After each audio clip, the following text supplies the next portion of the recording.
اور جس وقت امریکہ دریافت ہوا ہے اس وقت اس علاقے کو، جس علاقے میں سب سے پہلے یہ لوگ پہنچے ساحلی علاقے میں، اس کا نام اسرائیل رکھا گیا۔ اسی وقت سے یہ فیصلہ کیا گیا کہ ہم یہاں رب کے احکام پورے کریں گے اور یعقوب کی یادیں تازہ کریں گے۔ انہوں نے اس موقع پر وہاں معابد بنائے، یہودی معابد قائم کیے گئے۔ امریکہ کی تاریخ پہلے دن سے یہودیت سے جڑی ہوئی ہے، لیکن اس یہودیت سے جو جوڈیو کرسچینٹی کہلاتی ہے، جس میں المسیحیت الیہودیہ یا الیہودیت المسیحیہ کا عنوان اختیار کیا جاتا ہے۔ 1948 میں اسرائیل کے قیام کے ذریعے سے ایک بہت بڑی پیشین گوئی حضرت حزقیال نبی کی اور حضرت یرمیاہ نبی کی اور جان دی بیپٹسٹ کی پوری کی گئی۔ ان کے نقطہ نظر سے ہم نے اپنی مذہبی پیشین گوئی کی تکمیل کر دی، اور اس کی تکمیل کر دی تو گویا اب جو ہمارے یہاں پیشین گوئیاں ہیں کہ دنیا بھر سے بنی اسرائیل اسی فلسطین کے خطے میں جو ان کی موعود سرزمین ہے، اور حضرت موسیٰ علیہ السلام نے کہا تھا اس وقت کہ ادخلوا الارض المقدسۃ التي كتب اللہ لکم، یہ ہمارے لیے لکھی گئی تھی اور موسیٰ نے ہم سے کہا تھا کہ اس میں داخل ہو، لہذا یہ ہماری سرزمین ہے جس میں آ کر ہم آباد ہو رہے ہیں۔ اب عیسیٰ مسیح کی آمد کا انتظار ہے، لیکن اس کی آمد سے پہلے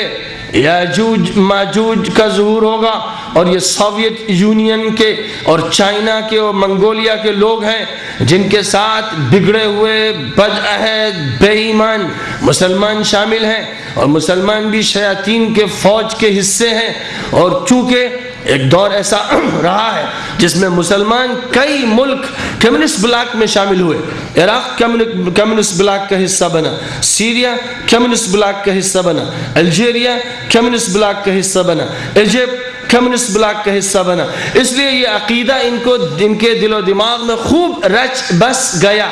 کہ کمیونسٹ بلاک جو گوگ می گوگ یعنی یاجوج ماجوج کا ترجمان ہے، اس کے ساتھ یہ قوم بھی شامل ہے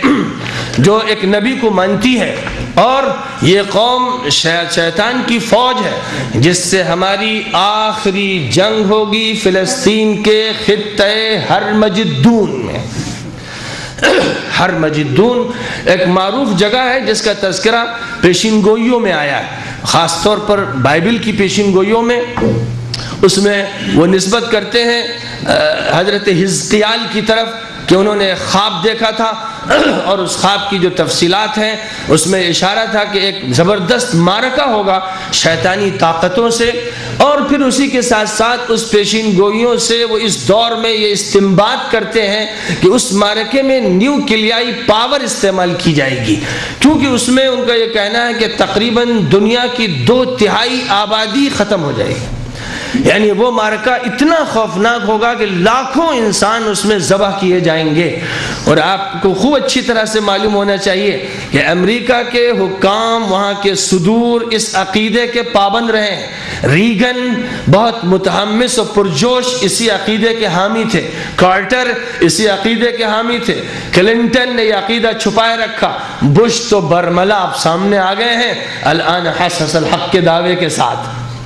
یہ عقیدہ ہے کتابی مذہبی عقیدہ، جیسے ہمارے ہاں عقیدہ ہے حضرت مہدی کے ظہور کا، حضرت عیسیٰ کے نزول کا، قیامت کی علامات کبریٰ بیان کی گئی ہیں، علامات صغریٰ بیان کی گئی ہیں۔ ہم اگر مسلمان ہیں تو ہمیں ان پر یقین ہے، وہ اگر یہودی یا عیسائی ہیں تو انہیں ان پر یقین ہے۔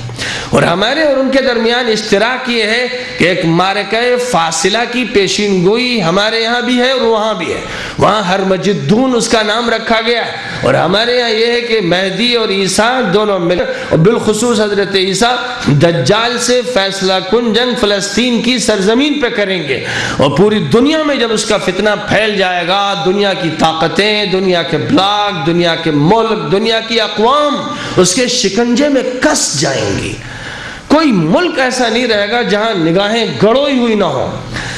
ہر ملک شکست کھا لے گا اور گھٹنے ٹیک دے گا، ایسی صورتحال ہوگی۔ اس صورتحال کے بعد پھر وہ مرحلہ آئے گا۔ آج موجودہ دنیا میں آپ شاید نہیں سوچ سکتے ہسٹیریائی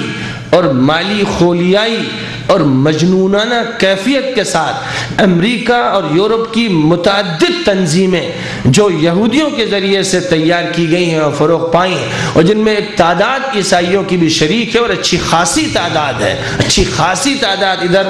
15-20 سال کے عرصے میں بہت بڑا پھیلاؤ ہو گیا ہے، کیونکہ خاص طور پر رابرٹ برٹسن وغیرہ کا جو ٹیلی ویژن چینل ہے، اور اسی طرح امریکہ کے چند بڑے بڑے عمرا کے جو چینلز ہیں، ان کو سننے والے کروڑوں کی تعداد میں لوگ ہیں اور ذہنی طور پر مریض ہو گئے ہیں، اور ایک مجنونانہ کیفیت اس کی پیدا ہوئی ہے کہ وہ لوگ بالکل گھڑیوں کا انتظار کر رہے ہیں کہ مسیح آ رہا ہے۔ میں نے خود اپنی آنکھوں سے امریکہ میں کاروں کی پیچھے کی پلیٹ پر دیکھا، جیسس از کمنگ،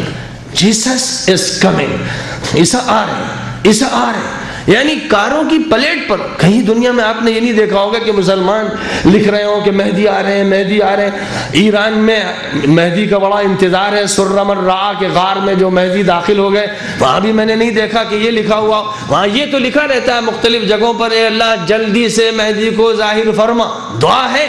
لیکن یہ نہیں کہ وہ آ رہے ہیں۔ ان کے ہاں صرف یہی نہیں کہ وہ آ رہے ہیں، ان کی تیاریاں ہو رہی ہیں، گویا ریڈ کارپٹ بچھانے کے انتظامات ہو رہے ہیں، مہمان خانے تیار کیے جا رہے ہیں، ہیکل سلیمانی کا پورا ڈھانچہ بنا دیا گیا ہے، کمرے کا نقشہ تیار ہے، جو وہاں پر موم بتی روشن کی جائے گی، شمعدان رکھا جائے گا، وہ شمعدان تیار کر لیا گیا ہے، جو وہاں پر ساز و سامان ہوں گے، وہ ساز و سامان تیار کر لیے گئے، کروڑ ہا کروڑ ڈالر خرچ کر کے وہ سارے نمونے تیار ہیں اور امریکہ میں رکھے ہوئے ہیں، اور کسی وقت بھی ممکن ہے کہ اسرائیل میں شفٹ کر دیے گئے ہوں، اور بس گھڑیوں کا انتظار ہے، صرف کیونکہ وہ قوم ایسی ہے کہ جو بہت ہیلہ ساز ہے، بہت مکار ہے، اس لیے وہ جذباتی طور پر ایک دم سے کوئی دھماکہ نہیں کرتی، بہت صبر کرتے ہوئے اور حالات سے نمٹتے ہوئے اس گھڑی کے وہ منتظر ہیں جس گھڑی میں خدا نہ خواستہ یہ خبر اندوہناک اور خوفناک پھیلے گی۔ اللہ اس دن سے بچائے کہ مسجد اقصی ڈھا دی گئی۔ مسجد اقصی کے امام اور مسجد اقصی کی فکر کرنے والے حماس کے مجاہدین اور مفکرین اپیلیں کر رہے ہیں، چیخ رہے ہیں، اے مسلمانوں ڈر ہے کہ وہ وقت قریب ہے، اے مسلمانوں ڈر ہے، ہر وقت خطرہ ہے، لیکن کوئی سننے والا نہیں۔ جہاں تک حکومتوں کا تعلق ہے،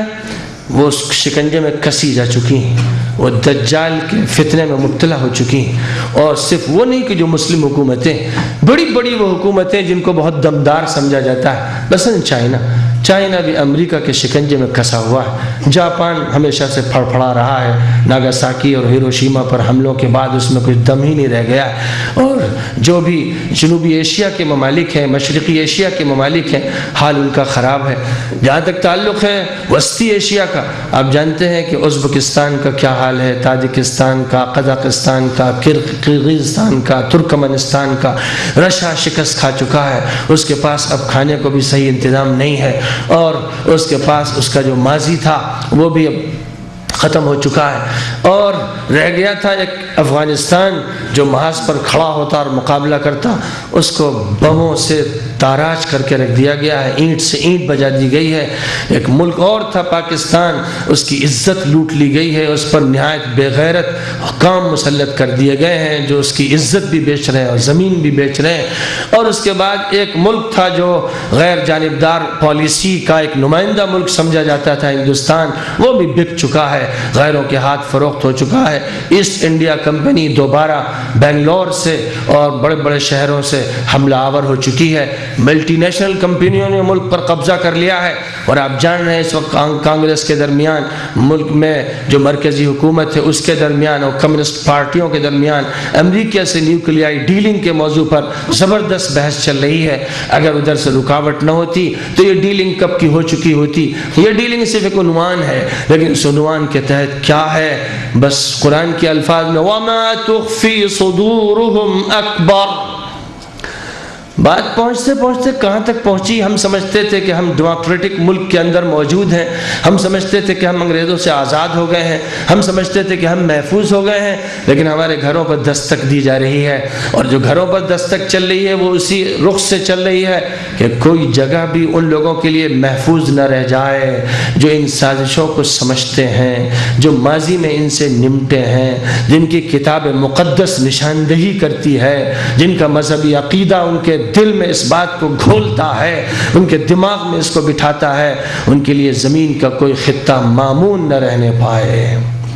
انہیں سیاست کے میدان سے ہٹا دیا جائے، انہیں اکیڈمک مقامات سے دور کر دیا جائے، ان کے جو چھوٹے موٹے سے مذہبی ادارے باقی ہیں ان کو بھی خطرے میں گھیر لیا جائے، مشکوک بنا دیا جائے، کسی بھی مدرسے پر کسی وقت بھی چھاپا مار کے جس کو چاہے اٹھا لیا جائے، جس الزام کو چاہے اس پر تھوپ دیا جائے، مسجدوں پر بم داغے جائیں، اجمیر میں بم داغے جائیں، کوئی جگہ بھی ایسی باقی نہ رہ جائے جو خطرے سے خالی ہو اور پرامن ہو۔ اور اس طرح دہشت گردی کی فضا کو قائم کر کے اور دہشت گردی مسلط کر کے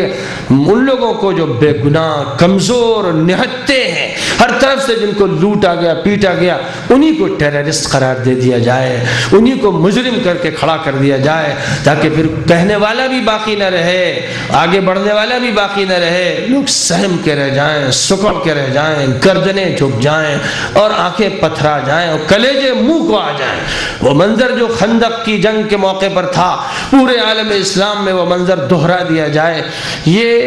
ایک ایسی زبردست سازش ہے جسے اب سازش کہنا بھی مشکل ہے، کیونکہ اب تو ہر چیز کھل چکی ہے، اب دشمنی ببانگ دہل ہے۔ اب بات یہاں تک پہنچی کہ ہمارے درمیان سے وہ افراد خریدے جا رہے ہیں، امریکہ سے لے کر انڈونیشیا تک، عورت، مرد، پروگریسو، ایجوکیٹڈ، مشہور لوگوں میں، ادیبوں میں، مغنیوں میں، رقاصوں میں، ایسے لوگوں کو لیا جا رہا جو کھلم کھلا مسلمانوں کے سامنے نبی کو گالی بکیں،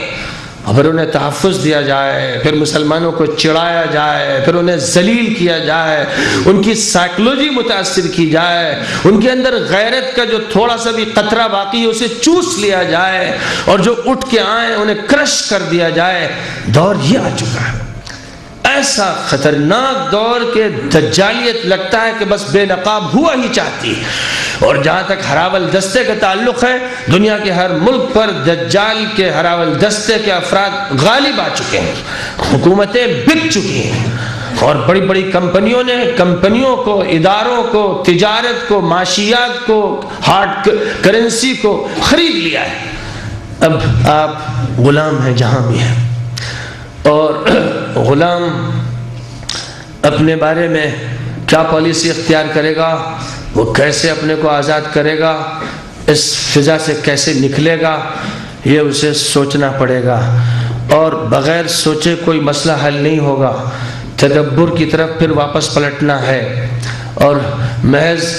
جوش و جذبے میں آ کر کسی رد عمل یا ریاکشن کے مظاہرے سے کام بننے والا نہیں، کیونکہ اس طرح کے رد عمل اور ریاکشن کو پیدا کرنے کے لیے ایجنسیاں ہمارے درمیان کام کر رہی ہیں۔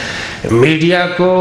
اس طرح کی انسٹرکشنز ہیں جو افراد منتخب کیے جاتے ہیں میڈیا کے لیے، یعنی نیوز ایجنسیوں کے لیے، اور بہت ہی اعلیٰ قسم کے چینلز کے لیے۔ دنیا کی بڑی طاقتوں کے چینلز ایک کام کر رہے ہیں، اور انہی کے آرڈرز پر اور انہی کے اشاروں پر چھوٹے چھوٹے ملکوں کے چینلز ہم وقت ایک کام کر رہے ہیں، اور وہ کام صرف یہ ہے کہ ایک قوم کو، ایک امت کو، اس کی تاریخ کو، اس کی شریعت کو، اس کی تہذیب کو بدنام کر دیا جائے، اس درجے بدنام کر دیا جائے کہ پھر کسی میں ہمت نہ رہے جواب دینے کی۔ یہ کوشش ظاہر ہے ان کی جو کوششیں ہیں وہ اپنی جگہ پر ہیں۔ جس خداوند قدوس نے سورۃ البقرہ میں اور سورۃ آل عمران میں ہمارے سامنے ان کی سازشوں کی تفصیلات بیان فرمائی اور ان کے کردار کھول کے رکھا، اسی خداوند قدوس نے یہ بات بھی ارشاد فرما دی ہے کہ لَتُبْلَوُنَّ فِي أَمْوَالِكُمْ وَأَنفُسِكُمْ وَلَتَسْمَعُنَّ مِنَ الَّذِينَ أُوتُوا الْكِتَابَ مِنْ قَبْلِكُمْ وَمِنَ الَّذِينَ أَشْرَكُوا أَذًى كَثِيرًا وَإِن تَتَّقُوا وَتَصْبِرُوا وَإِن تَصْبِرُوا وَتَتَّقُوا فَإِنَّ ذَلِكَ مِنْ عَزْمِ الْأُمُورِ. دوسری جگہ فرمایا گیا وَإِن تَصْبِرُوا وَتَتَّقُوا لَا يَضُرُّكُمْ كَيْدُهُمْ شَيْئًا. کہیں فرمایا گیا قاتلوا اولیاء الشیطان ان کید الشیطان کان ضعیفا.